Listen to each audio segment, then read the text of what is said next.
Então, bom dia de novo, né? Bom dia. E a gente agradece muito a dedicação de vocês, né?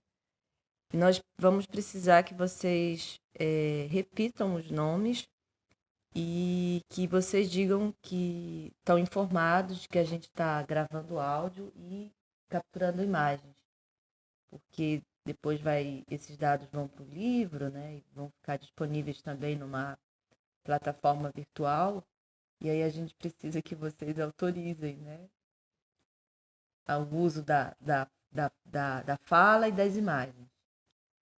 O meu nome é Luiz Gonzaga Pereira da Silva e tenho ciência do trabalho que está sendo feito. Para mim é uma honra e contribuir com esse livro. Rosa. Meu nome é Rosalina Pereira da Silva.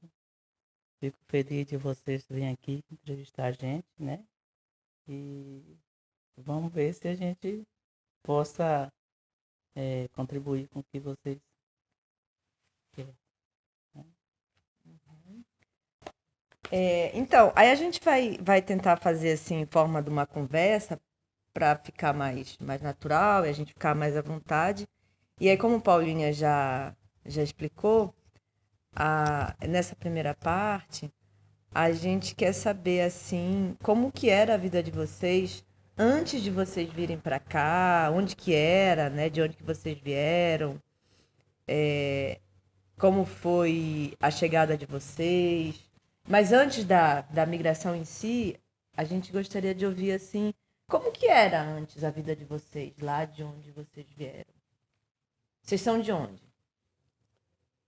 Eu sou tocantinense, né? Meus documentos eram todos como goiano.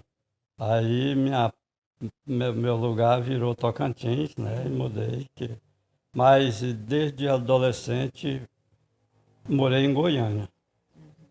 Em Goiânia. E no meado dos anos 80, eu fui para o Mato Grosso e lá que eu encontrei a minha esposa.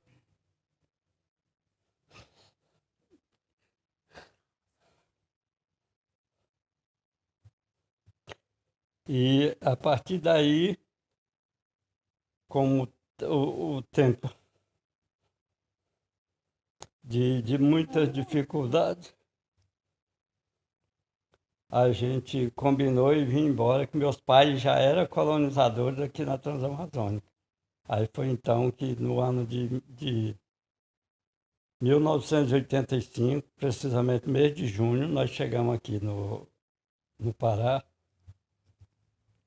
Seus pais já estavam aqui, então. Já meus pais foram pioneiros.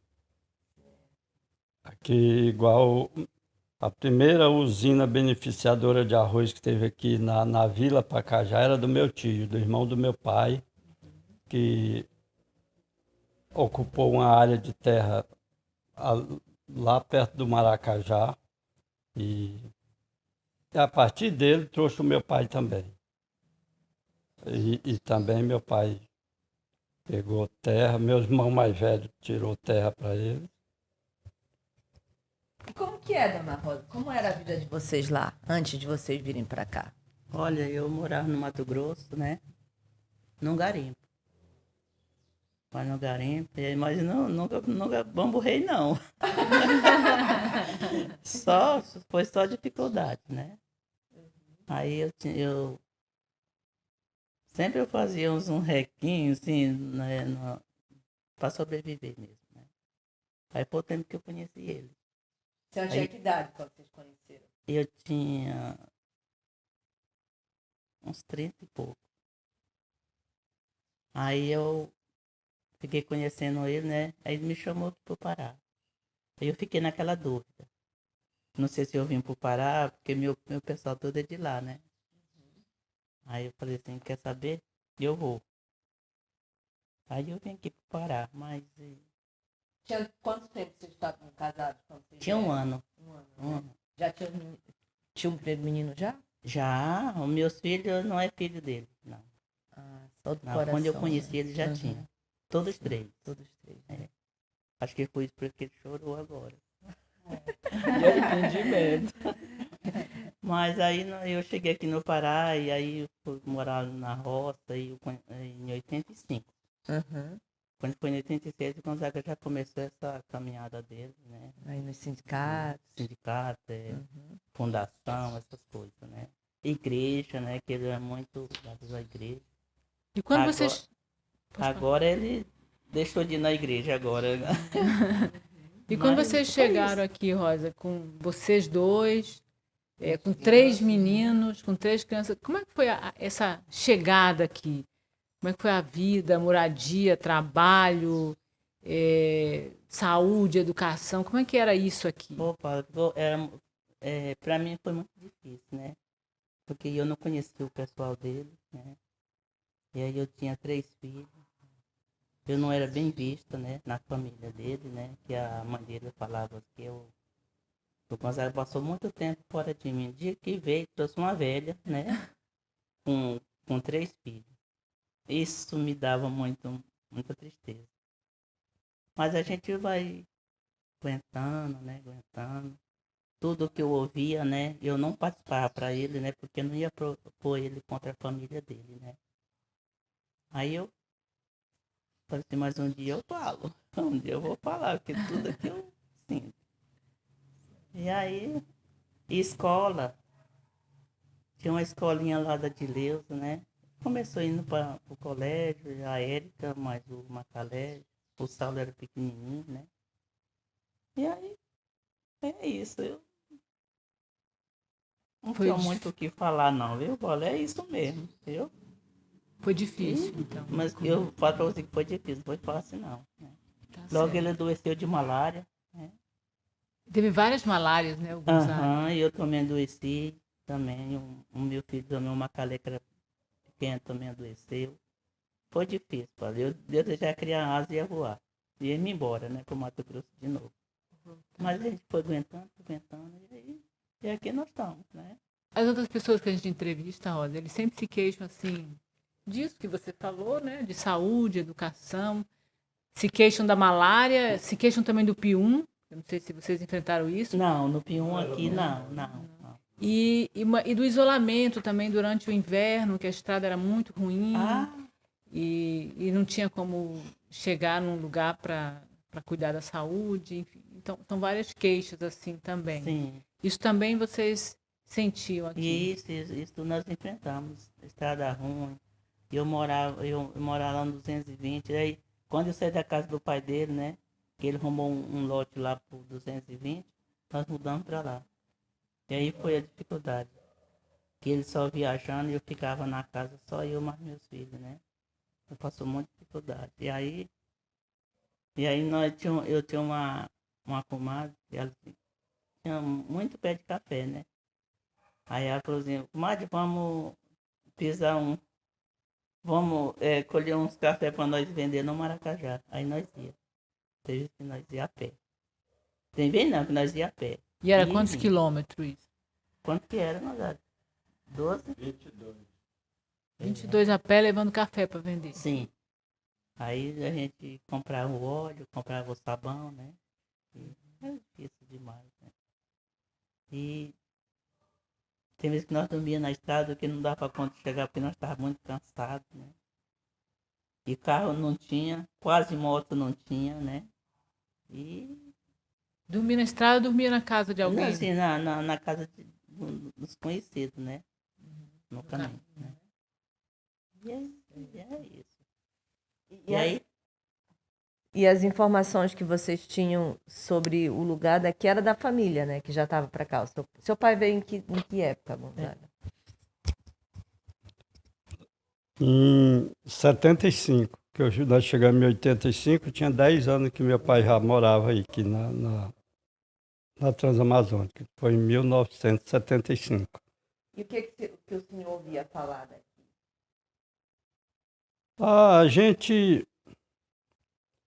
O Brasil daquele tempo era custoso em todo lugar onde a gente estava, né? Eu morava em Goiânia e também a gente, sem qualificação profissional, a gente penava lá, assim, como se fosse uma floresta também, de desocupado por falta de oportunidade. Aí, o que meus irmãos escreviam, ou a gente contava alguém daqui, porque era o único meio de comunicação, falava, não, lá tá bom, tem muita caça, é bom de pescaria, é fácil de conseguir terra.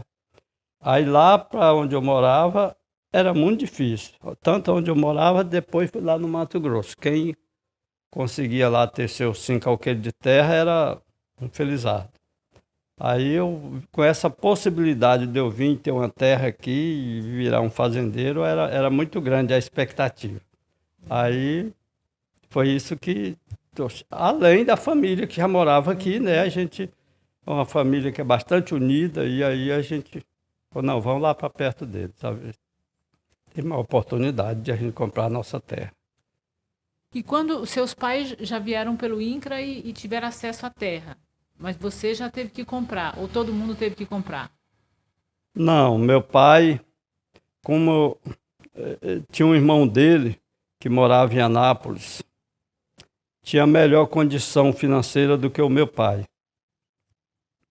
Meu pai era pai de 12 filhos e vivia numa cidade muito difícil para todo mundo lá, no Estreito, ali na divisa na ponte da Belém-Brasília, quando atravessei o Tocantins. E então meu tio vindo para cá, já tinha acertado com o pessoal do INCRA lá em Brasília, que tinha um pedaço de terra aqui, uns 35 alqueires de terra para ele. Aí ele passou lá e trouxe o meu pai e meu irmão mais velho. Aí eles chegaram e acharam uns lotes bem próximos da Transamazônica, assim, 3 quilômetros da Transamazônica. E aí foi diretamente do INCRA. Já receberam o lote e logo em seguida receberam os títulos definitivos. Certo. Gonzaga, uma outra pergunta assim, quando vocês vieram outras pessoas com vocês? Porque normalmente o pessoal migrava um monte de gente junto, né? De algumas regiões. Quando vocês vieram, só veio você e Rosa mesmo? Ou vieram algumas pessoas? Paula, é tão difícil e era tão longe, assim, você imaginar você sair lá do Mato Grosso. Vocês vieram como de lá até aqui? De ônibus. A gente sair de lá, atravessar o Goiás, enfim, chegar aqui no Pará. Então, aquilo era um sonho que não era qualquer pessoa que se aventurava. Eu só vim porque minha família já estava, né? Então, não veio ninguém de lá assim, influenciado na minha vinda para vir junto. Nós viemos só os 5. Eu, a Rosa e as 3 crianças. E, dona Rosa, e quando vocês chegaram aqui, além desse apoio dos seus sogros, como foi, assim, quem a senhora conheceu, quem eram as suas vizinhas, suas amigas, sua rede de apoio? Como foi essa sua instalação aqui? Olha, quando eu cheguei aqui na roça, ali onde os pais dele moravam, as primeiras pessoas que eu conheci, aí depois foi a Dileuza, que era professora, né? Mas o esposo dela, o Antônio Natal, Manete Natal, né? E a gente foi conhecendo mais gente, né? Mas as primeiras pessoas foram o João Chicó e a dona Hélia. Né? E a igreja, dona Rosa, a igreja católica, se vocês tiveram tinha alguma atividade, vocês conheceram alguém? Não, porque quando nós chegou aqui, a dona Milagre, ela era crente, né, da Assembleia de Deus. Então nós tinha culto na casa, na casa dela, né? Mas a igreja católica eu não frequentei, não. Foi só os cultos, né? Na casa. Tá?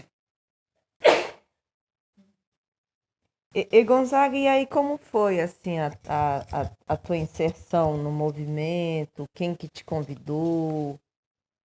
Você já tinha alguma relação antes de vir? Militância? Como foi esse processo assim? Eu nunca tinha sido militante, mas eu tinha assim, um sonho de ter uns amigos políticos ou de ter de participação política, alguma coisa. Eu tinha assim, uma vontade que nunca tinha tido a oportunidade. Aí chegando aqui na Transamazônica, que era interessante, que eu trabalhava, quando a malária permitiu, eu trabalhava de segunda a sexta, sábado e domingo era para me caçar. Eu e o Macalé, que era pequenininho. E isso já estava um ano. Um dia meu pai me disse, meu filho, ali na beira da Transamazônica tem uma igreja da Dona Hélia, que a Rosa já falou, e vai lá, moço, conhecer pessoas. Por acaso eu cheguei lá num dia que o meu conceito da igreja é que você ia para rezar e pedir para a salvação. Eu cheguei lá, tinha um pessoal sentado em círculo. Aí a dona Hélia, assim, era muito gentil, né? Assim, muito acolhedora. Senta aqui, chegou os filhos do seu Raimundo, eu e o outro irmão. E aí se discutia constituinte e constituição. Na igreja, isso. Na igreja. Porque naquele dia, aliás, naquele ano ia ter a eleição dos constituintes. Aí eu sentei e fiquei, eu acho que 80% do tempo sem entender aonde é que a gente começava a rezar. Que hora que ia começar a rezar? Pois é, mas e o tempo se passou e chegou a hora que eu comecei a entrar na conversa. Era para chegar para meio-dia, aí criou uma polêmica, imagina, eu debatendo com João Scor, Marcelo Braga, a Nildinha e a irmã Raimunda. A hora que eu queria falar um negócio, mas aquele povo vinha para cima de mim igual uns queixados. Foi, danou-se agora. A dona Hélia falou, gente, vamos parar por aqui, embora almoçar, porque o filho do seu Raimundo... Eu não estava entendendo nada mesmo, aí foi bom que o filho do seu Raimundo está aqui e tal, e embora almoçar, depois nós volta. E esse debate se estendeu até às 4 horas. E eu voltei, eu comentava com meu irmão, meu sobrinho e irmão. Foi besta, magote de filha da mãe. Vocês acham que vocês iam me entupir lá, assim, eu não ia me expressar, mas não me convenceu nem eu convenci eles. Foi no domingo, no começo da semana, chegou um convite lá da comunidade para mim ir participar de que ia falar sobre sindicato. E eu fui. Aí foi outra, quer dizer, o pessoal ia num rumo e eu ia sempre meio que na contramão da conversa. Mas é bom que fomentou o debate, a minha presença lá. Eu sinto que aqueles 2 dias foi importante, na minha vida principalmente. Aí você vê a visão que era, que quando falava de sindicato, eram as freiras que falavam, a irmã Leni, a irmã Raimunda e a irmã Orlanda, que era a chefe das irmãs lá de Cametá. Que aqui é de outra diocese, né? De outra diocese, aqui a gente não pertencia nada com... Aqui era prelazia de Cametá. Aí eu falei, mas como você vai criar sindicato aqui? Aqui todos nós somos analfabetos, semi-analfabetos, como é que vai tirar um dirigente sindical daqui? Era outra lapada. Mas quem tinha que ser o presidente são vocês mesmos, que são daqui e etc. Isso que tu fez muito aí nas comunidades, dizendo ao pessoal do valor que cada um tinha, né? Bastava. Aí eu pensei, a grande oportunidade de eu ganhar muito dinheiro aqui, porque eu vou, no meio desse povo, eu olhava para um lado e para outro, eu falei, eu vou ser o presidente do sindicato, não tenho a menor dúvida. Aí foi onde eu Eu ia falar uma besteira aqui, mas pula, né? Só um minuto, só um minuto. Não é porque... Então, Gonzaga, falando ainda sobre a sua inserção nos movimentos, né? Você começou nessa reunião e depois, assim, quais foram os passos? Olha, aí a gente tomou a decisão, porque já se via falar na emancipação de Pacajá. E aí a gente tem que criar o nosso aqui. Quando criar o município, nós vamos criar o nosso sindicato, mas antes nós precisamos trazer uma delegacia sindical do município mais próximo, que era o Tucuruí. E aí aquele dia eu passei a ser o menino de mandado do grupo, assim, porque conversava muita carga d'água. Aí foi eu e Marcelo Braga atrás do sindicato Tucuruí. Tu lembra do Raimundo Preto, que era o presidente do sindicato Tucuruí? Foi muito tempo. O Marcelo mais radical do que o resto da Transamazônica toda. E aí eles emendavam a conversa quando a Ferro 2 estava querendo se esgoelar, eu era o mediador e saímos de lá decidido que nós não queríamos papo com o Tucuruí. Outro tem que ir a Portel. E assim eu fui, com os esclarecimentos que a gente tinha, a igreja foi fundamental naquele tempo para fazer a gente entender a nossa capacidade, a obrigação da gente defender os direitos da gente. E eu fui a Portel, que também não tinha condição. Imagina para nós chegar, porque nós aqui éramos um município de Portel. Aí não tinha estrada para Belém naquele tempo. Você imagina, eu gastava a média de 40 horas daqui para Belém, dentro de um ônibus. E de Belém, mais 26 horas de barco para chegar na sede do município, num catamarã chamado Bom Jesus.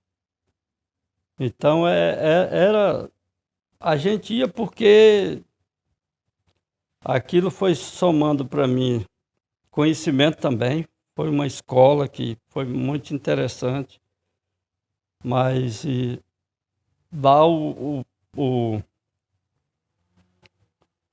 presidente só me deu umas papeladas e disse, não, vocês fundam a delegacia lá, toca como se fosse sindicato de Portel, mas nós não temos a menor condição de acompanhar vocês.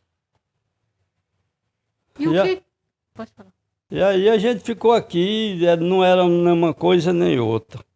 E veio quando a gente estava nessa indecisão grande aqui, surge uma história porque nós pertencia à região tocantina, que não tinha nada em comum com a Transamazônica. Pois é, isso sempre me intrigou, mas depois eu pergunto. As demandas do Baixo Tocantins aí, Alto Tocantins, né? São outras, não tinha nada a ver conosco. Aí começou a aparecer uma história de um movimento da Transamazônica. E foi depois da eleição eu acho que 86 ou 90. Aquela para presidente? É. 89. 89. Lula e Collor. Quase lá. É. Aí a gente não elegeu a nossa deputada, né, que foi a Aida Maria, a gente elegeu ela na outra eleição anterior. Elegemos o deputado federal Paulo Rocha, mas a gente não se sentia representado, até porque ele não conhecia, as realidades eram muito adversas. E aí nós começamos a ouvir o pessoal aqui da Transamazônica. E Gonzaga, só uma pergunta antes de continuar. Quando você fala nós, nesse tempo você falou em você, no Marcelo Braga, né, nas freiras. Quem mais, assim, que você lembra que compunha esse conjunto que discutiu o futuro do Pacajá? Olha, nós tínhamos o meu espelho era Mário e Marcelo Braga, os dois irmãos. Do Maracajá. Né? A irmã Raimunda. Isso. Eu estou falando de lideranças já constituídas. Era a irmã Raimunda, a Nildinha, que era agente da CPT. Certo. Então. Eu acho que eram essas as pessoas. E nós participamos da reunião, que eu digo, o Pacajá participou lá da linha gaúcha. Né? Nós fomos. E quando eu veio de lá, já veio assim, não, vamos criar o nosso movimento daqui, não vamos mais atrás de Tucuruí, nem Portel, nem Cametá, nós vamos se organizar com a Transamazônica. Porque somos transamazônicos. E vocês foram convidados, então, pelo povo do Exatamente, lado de lá, né? Exatamente. Aí foi quando a gente, daí para frente, a gente passou a ter mais conhecimento com os Ganses, né, que era as lideranças da região. Aí passamos a conhecer toda a turma, Zé Geraldo, enfim. Só uma outra pergunta para fechando essa discussão dos movimentos. Nesse tempo, o que eram as reivindicações desse conjunto aqui dessa região? O que vocês buscavam? Claro, tinha um processo de organização que a igreja sempre defendeu, né? Mas e o que os agricultores, os migrantes? Olha, Paula, a gente não mudou muita coisa, não. Quer dizer, hoje nós temos uma cidade que cresceu, asfaltou, mas as nossas pautas, se você pegar uma pauta lá de 89, de 90, a maior reivindicação é saúde, educação e transporte. E tinha uma que realmente eu acho que ela fez a diferença, foi a questão do crédito, né? Que a gente via falar que alguém que conhecia alguém do banco, que conhecia alguém político, conseguia um financiamento. E nós, naquela caravana, você fez parte, que a gente conseguiu o FNO, chamado pelo então governador do estado, Jader Barbalho, de FNO urgente. Porque a gente já tinha umas pautas muito consistentes, né? A gente mostrava números. Eu acho que foi aquilo que convenceu nós aqui de Pacajá a participar, porque ninguém ia para lá imaginando coisas. A gente ia com dados concretos, dados muito concretos para representar para o governo. Lembro quando sentado numa roda que nem essa aqui, claro, tinha mais gente, e colocou a situação da Transamazônica e as possibilidades, se tivesse um mínimo de crédito, e foi alegado para o governador, nós temos os fundos constitucionais que estão à nossa disposição. Nós tínhamos uns caras muito bons, o Genuíno Pinoleto e outros assim, umas pessoal que batia forte com o governador. Aí ele deu uma respirada e falou, companheiros, então, sendo assim, nós vamos ter que criar um FNO urgente. E foi então que daquela vez, já para cada município criar uma associação, porque só saía o FNO através da associação, e a gente então criar, mas nós já tinha, voltando lá do sindicato, em vez de criar o sindicato, nós criamos uma associação de lavradores da Transamazônica, aqui do município de Pacajá. Aí quando falou que só através da associação, pronto, estamos dentro, porque Já tinha associação. Teve um outro cidadão aí, o Judão, que chegou aqui e as carreiras criou outra. E com isso nós financiamos 50 produtores. E Gonzaga, eu tenho uma última pergunta desse bloco para ti, depois eu queria fazer uma outra para Dona Rosa. Tu lembras assim o que deu esse estalo de que não era uma questão de enriquecimento teu, assim, não era uma luta pessoal, era uma coisa mais coletiva. Como foi assim que tu saíste desse lugar do empreendedor, né, do cara que via oportunidades de ficar rico, para ser como tu disseste, um representante, né, alguém que falava em nome não mais de si mesmo, mas de um coletivo, de um grupo. O que deu esse estalo assim? Olha, foi mais assim, o convencimento foi quando eu comecei a participar das lutas aqui da Transamazônica. Que a gente foi a primeira manifestação em Brasília, e quando a gente veio de lá, a gente trouxe na bagagem, né, a contratação de tantos agentes comunitários de saúde, esse que tem hoje, que foi trazido daquela vez. Aí ia para tal vicinal, qual vicinal tinha os agentes, eu comecei a entender que o meu trabalho era muito mais valoroso para a comunidade do que propriamente o meu ideal de melhorar financeiramente. E Dona Rosa, como foi assim para a senhora ver o marido que eu lembro uma filha do Dema, né, quando foi nossa aluna, ela falou assim: "Ah, ele não parava em casa?" E como foi para a senhora assim, ficar só, né? Porque Alguém tinha cuidado dos meninos. Gonzaga estava no mundo, né? Como foi para a senhora assim, esse processo de entender que, sei lá, ele não estava ali, mas era importante ele estar fora também? Sim. Com quem a senhora contou, né? Eu tinha os meus meninos, né? E aí Gonzaga não parava em casa. E eu naquela fé, assim, que ele ia trazer o melhor pra gente, né? Naquela fé que ele trazia, quando ele chegava só com a malinha nas costas, né? Que ele me dava uma tristeza, né? Mas eu não podia impedir nada, né? Porque eu não conhecia desse movimento, né? E aí era isso, que eu ficava só com meus filhos em casa. Tinha vezes que ele chegava cansado, né? Que nós morávamos muito longe da Transamazônica, né? Chegava cansado e ia se deitar. Nem conversava? Nem conversava, nem nada, não participava nada para mim. Mas eu aguentei calado, né?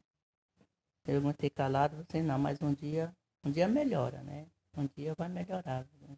Não pode ficar toda a vida nessa situação tão, né? A gente não tinha uma cama para dormir, né? Nós fazíamos uma tarimba de pau, né? Para dormir, porque mais um dia vai melhorar, né? E os meus filhos ali junto de mim, né? Meu ponto seguro era meus filhos, né? E quando a senhora se deu conta, assim, de que, apesar de ser um sacrifício, né, não ter o companheiro ali no cotidiano, que isso era importante para todo mundo, né? Que o lucro, o benefício não ia ser para ele, nem para a senhora imediatamente, mas que era importante ele estar no processo por uma necessidade assim, mais coletiva, mais de todo mundo. Sim, aí eu pensei, um dia vai melhorar, né? E meu filho vai poder estudar, né? Poder estudar e a gente vai sair dessa pendenga nojenta que toda a vida nós vivíamos, né? Foi o tempo que nós viemos para o Pacajá. O Gonzaga era assim, quando a gente mudava de um lugar para outro, eu morava na casa do seu Raimundo, quando falavam assim, mudar, ele inventava uma viagem. Ele passava de 20 dias. Quando nós chegamos lá no 220, ele só fez jogar os breguecinhos lá né? E arrumou as malas e foi para Brasília. Passou não sei quantos dias para lá e eu fiquei em casa, né? Quando ele chegou, estava tudo arrumadinho, o que tinha de arrumar, né? E toda a vida eu falei assim, não, um dia vai melhorar pra gente, né? E aí a Érica foi crescendo, o Macalé, e assim, com fé em Deus eu vou pôr meus filhos para estudar, né? Para ver se eu dou uma coisa melhor para eles, né? Eu ofereço uma coisa melhor para eles. Né? E a senhora acha que melhorou? Esse dia chegou? Chegou, mas não é tão que eu esperava, né? Mas chegou. Chegou por causa que ele comprou um lote para nós, né? E ele parou mais de viajar, né? De mais atenção, começou a trabalhar, né? E aí foi isso. Não sei se a resposta que vocês quiseram é isso. E Gonzaga, e pegando esse gancho aí, eu queria que tu falasses um pouco, assim, a partir dessa situação mais familiar, mais pessoal, sobre o significado dessa... Claro, tem várias conquistas, né? Tu citaste o crédito, que é bem importante, mas, assim, como que tu vês essa questão da educação, né? Qual que foi o papel da educação nesse processo maior de avanço, né? Das lutas? Gonzaga, só completando ainda a pergunta da professora, vocês estudaram até que série, você e Dona Rosa? A quarta série primária. E a senhora, Dona Rosa? Eu estudei até a terceira série aqui. Depois que eu vim pro batalhão. Certo. E os filhos? O Macalé fez curso técnico agropecuário, zootecnia. E os outros dois é o ensino médio, só. Aí eu tenho um irmão que tem uma escola de metalúrgico lá em São Paulo, e o Saulo foi para lá e trabalhou com poucos meses, aprendeu e arrumou os empregos razoavelmente bons para lá. E hoje ele trabalha com isso. Só era esse corte para voltar para a pergunta da professora. Sobre a importância da educação, assim, que a Dona Rosa falou que o que, de certo modo, mantinha ela ali de pé, era, apesar dos sacrifícios pessoais, né, de não ter o companheiro em casa, no cotidiano, o que dava, assim, aquela coisa do farol, né, o que dava suporte para ela, um alento, era ela ter a perspectiva de que os meninos, em algum momento, iam conseguir estudar, que a tua luta, apesar de ter um preço pessoal, tinha uma intenção, né, na qual ela também se via beneficiada, que era poder pôr os meninos para estudar. Bem, como todos nós sabemos, a dificuldade que era para um aluno aqui terminar o segundo grau. Né? Era raro um aluno chegar a terminar. E aquele que pisava no andar de cima, esse era praticamente impossível aqui no meio nosso, a não ser aqueles que tinham condição de pôr um filho. Vocês sabem da história como é que é. E avançou muito aqui, as lutas fez. Hoje, toda cidade dessa aqui, você topa um profissional de ensino superior que filho dessa cidade, dessa ou daquela cidade. Então, facilitou imensamente de uns anos para cá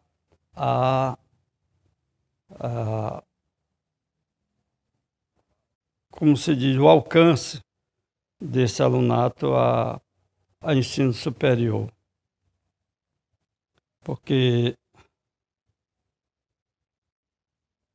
as cotas que o governo criou, né, que às vezes mal entendido por tantas cotas, mas hoje eu vi curso de como educação no campo em Altamira, índio participando, né?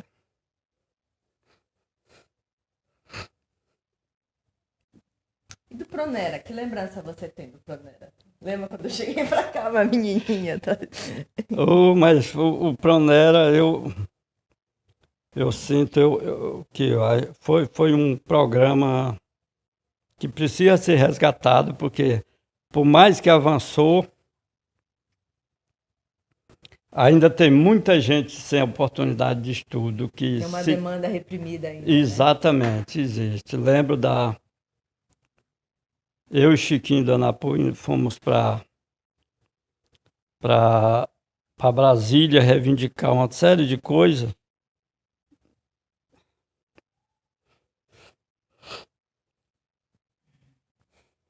E a senhora entregou a pauta para nós,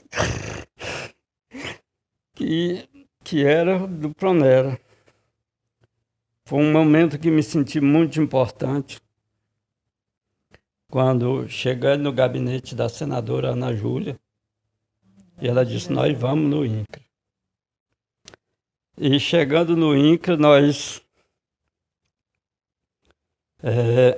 sentamos numa mesa, eu acho que o mesmo tanto de gente tem aqui, talvez menos, e a senadora perguntando diretamente para a pessoa, por que o Pronera, ela colocava com as palavras técnicas, o projeto que já tinha sido aprovado, etc, etc, e não está funcionando. Não, é porque fulano de tal chama o fulano. E isso se sucedeu que quando a gente terminou a reunião, tinha 2 salas dessa aqui de gente que a senadora convocou naquele momento. E Tudo em função do Pronera. dessa E bateu o mobilização. martelo. Pode voltar quando o senhor chegar lá no Pará, os professores já receberam e voltou às turmas.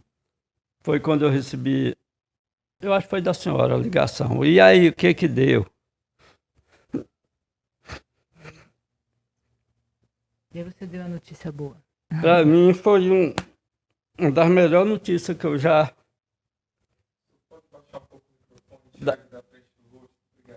Foi uma das notícias assim, que me empolgou muito. Dizer, não, foi resolvido. Pronera, professora, pode acelerar aí que vai dar tudo certo. Gonzaga, o movimento, assim, ontem na conversa com o Neto e depois com o Moacir, e outras lideranças, né, também, eles sempre falavam assim dessa mobilização social da Transamazônica com muitas bandeiras, né, e que reivindicava sempre muita coisa. Por isso que o nome, o Neto brincou assim com a gente, por isso que o nome era o movimento da Transamazônica, porque não podia ter um outro nome, não era o movimento da educação, o movimento da agricultura, não era mais do que isso, né, incluía muitas coisas. O Pronera, pelo visto, o Pronera foi assim, um projeto muito simbólico assim, para você, né? E afetivamente. Outras conquistas que esse movimento tenha conquistado, que você fez parte, que você considera assim, emblemático, representativo? Olha, a inclusão da Transamazônica no PAC, o asfalto da Transamazônica, para mim também foi muito importante. E assim, é um leque tão grande que a gente às vezes esquece né, de mencionar, mas construção do Hospital Regional de Altamira é muito importante também. Quer dizer que a partir dali e com a continuidade do governo Lula, criou-se as UPAs, os postos de saúde avançados. Então, nós não estamos assim falando do ideal, mas que melhorou muito, muito, muito. Isso é em todos os sentidos. Uma outra pergunta também era assim, o que naquela época vocês imaginavam desenvolver a Amazônia com essas proposições, né? Era a estrada que não, como o senhor disse, a estrada não funcionava, era isso. Mas nos dias mais atuais, assim, quando alguém fala no desenvolvimento da Transamazônica, né? O que na sua avaliação como liderança desses anos todos, você acredita que ainda falta ou que pode acontecer? Paula, nós com o movimento, a gente que se transformou o MPST na fundação, que o nome fala por si. viver, produzir e preservar. Eu acho que a gente precisa trazer o governo, assim como a gente trouxe em outras ocasiões, para discutir a sustentabilidade da Transamazônica. Que quem pensou que nem eu e outros, às vezes ficou para trás. Muito para trás do ponto de vista do desenvolvimento econômico. Nós tivemos a política da preservação, mas a preservação por si só, ela é muito lenta, o desenvolvimento de uma família que preserva o meio ambiente. E a gente vê quando a gente pregou para as pessoas não cortarem, não queimar, até insistimos na roça sem queimar, como é conhecimento de todos, o vizinho derrubou o lote todo. Hoje esse lote você olha lá, ele está branco, cheio de neroli. Então o poder aquisitivo desse cara se triplicou tantas e tantas vezes. E aquele outro tem juquira no lote. Então eu não vejo a forma por onde a gente passar com essa sustentabilidade, mas é preciso. Vocês que são da academia, com mais governo, têm que pensar essa sustentabilidade. Porque eu estou vendo, e todos nós estamos ouvindo aí, essas questões do clima aí, dos desastres naturais acontecendo por toda parte. E a gente precisa novamente fincar pé numa política que dê mais sustentabilidade. Certo. A gente está caminhando para o final da nossa conversa. Se a professora Raquel não tiver uma pergunta, eu ia fazer aquela pergunta final que a gente sempre faz nas entrevistas. O que você gostaria de ter mais alguma? Mas tudo bem, você pode perguntar também depois. Tá. Então, assim, ainda nessa direção de perspectivas, né? A gente sempre pergunta assim, o que foi bom, resumidamente, nesses 50 anos, e o que você espera dos próximos 50? É parte disso que eu acabei de falar, Paulinha. A gente... hoje a gente se sente... Será aquilo que eu fiz lá, que eu não deixei que eu não fiz no meu lote para não maltratar o meio ambiente, que eu preguei para aquela pessoa que hoje eu sinto ele tá igual a mim e vejo o pessoal crescer. Nós erramos.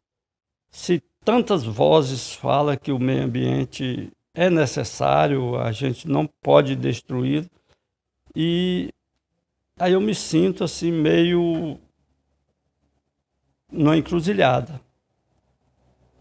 Eu sigo o caminho que está posto para nós aqui, ou há possibilidade da gente conseguir viver bem sem essa ganância, essa estupidez que é de corta e queima, da expansão de todas essas commodities que está chegando aqui para nós. Certo. Uma última pergunta também que a gente sempre lembra, porque assim, esse é um vídeo, esse é um trabalho que vai para a internet depois, né, essas entrevistas. E aí, assim, você gostaria de contar algum fato, pode ser um fato triste, engraçado, que você considera importante que aconteceu nesses 50 anos, que você gostaria de socializar publicamente? Porque a gente fez perguntas assim, mais dentro de um roteiro, né? Mas assim, o que você gostaria de falar, você mesmo, e registrar como um fato, para a gente encerrar a nossa entrevista?